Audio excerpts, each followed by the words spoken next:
நாட்டுக்காக எந்த சவால்களையும் சந்திக்க தயார் என்று பிரதமர் நரேந்திர மோடியிடம் முப்படை தளபதிகள் தெரிவித்துள்ளனர். எதிரிகள் முன்பு அமைதியுடனும் பணிவுடனும் இருப்பவனை கோழை என எதிரி நினைத்து விடுவான் என இந்திய ராணுவம் தெரிவித்துள்ளது. சற்று சத்தமில்லாமல் புல்வாமா பயங்கரவாத தாக்குதலுக்கு பதிலடி கொடுத்துள்ள இந்திய விமானப்படையின் பலம் நாடு முழுவதும் போற்றப்படுகிறது.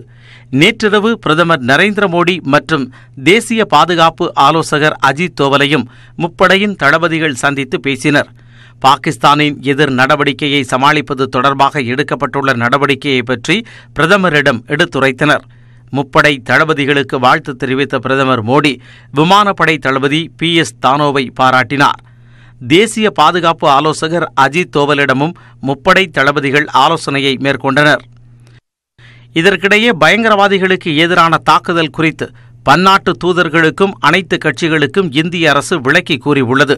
டெல்லியில் உள்ள இங்கிலாந்து, கனடா, சீனா மற்றும் பாகிஸ்தான் தவிர்த்த அனைத்து ஆசிய நாடுகளின் தூதர்களுக்கும் வெளியுறவுத்துறை சார்பில் நேரில் விளக்கம் அளிக்கப்பட்டது. இதேபோன்று டெல்லியில் உள்துறை அமைச்சர் ராஜ்நாத் சிங், வெளியுறவுத்துறை அமைச்சர் சுஷ்மா சுவராஜ், நிதியமைச்சர் அருண்ஜேட்லி ஆகியோர் தலைமையில் அனைத்து கட்சி கூட்டம் நடைபெற்றது. அதில் காங்கிரஸ், சமாஜ்வாதி உள்ளிட்ட அனைத்து கட்சியினரும் பங்கேற்றனர். அவர்களிடம் அமைச்சர் சுஷ்மா சுவராஜ் தாக்குதல் குறித்த தகவல்களை பகிர்ந்து கொண்டார்.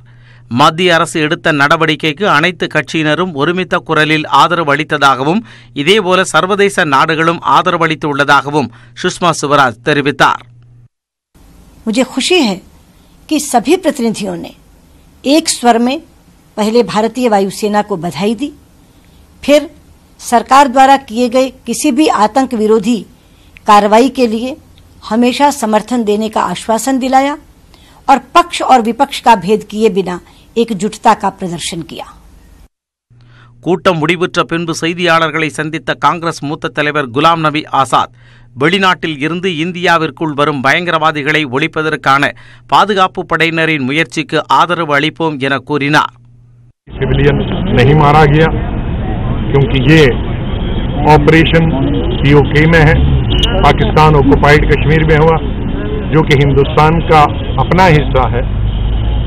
पाकिस्तान के कंट्रोल में है इस वक्त, तो वहाँ किसी भी सिविलियन का न मरना भी हमारे सिक्योरिटी फोर्सेस के लिए, विशेष रूप से एयर फोर्स के लिए बधाई के पात्र है कि सिर्फ टेररिस्ट और टेररिस्ट कैंप को ही खत्म किया, सिविलियन को ही.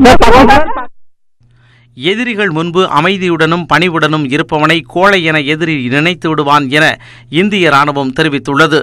இதுகுறித்து ராணுவத்தின் தகவல் தொடர்புக்கான கூடுதல் இயக்குநர் ட்விட்டரில் பதிவிட்டுள்ள கவிதையில், சமாதானம் என்பது நீ வலிமையானவனாகவும் வெல்லும் திறனுடையனாகவும் இருந்தால் மட்டுமே சாத்தியம் என தெரிவிக்கப்பட்டுள்ளது. இதற்கிடையே இந்தியா பாகிஸ்தானின் தற்போதைய நிலையை கருத்தில் கொண்டு டெல்லிக்கு மாநில அந்தஸ்து கோரும் உண்ணாவிரத போராட்டத்தை ஒத்திவைப்பதாக ட்விட்டரில் அம்மாநில முதலமைச்சர் அரவிந்த் கெஜ்ரிவால் பதிவிட்டுள்ளார்.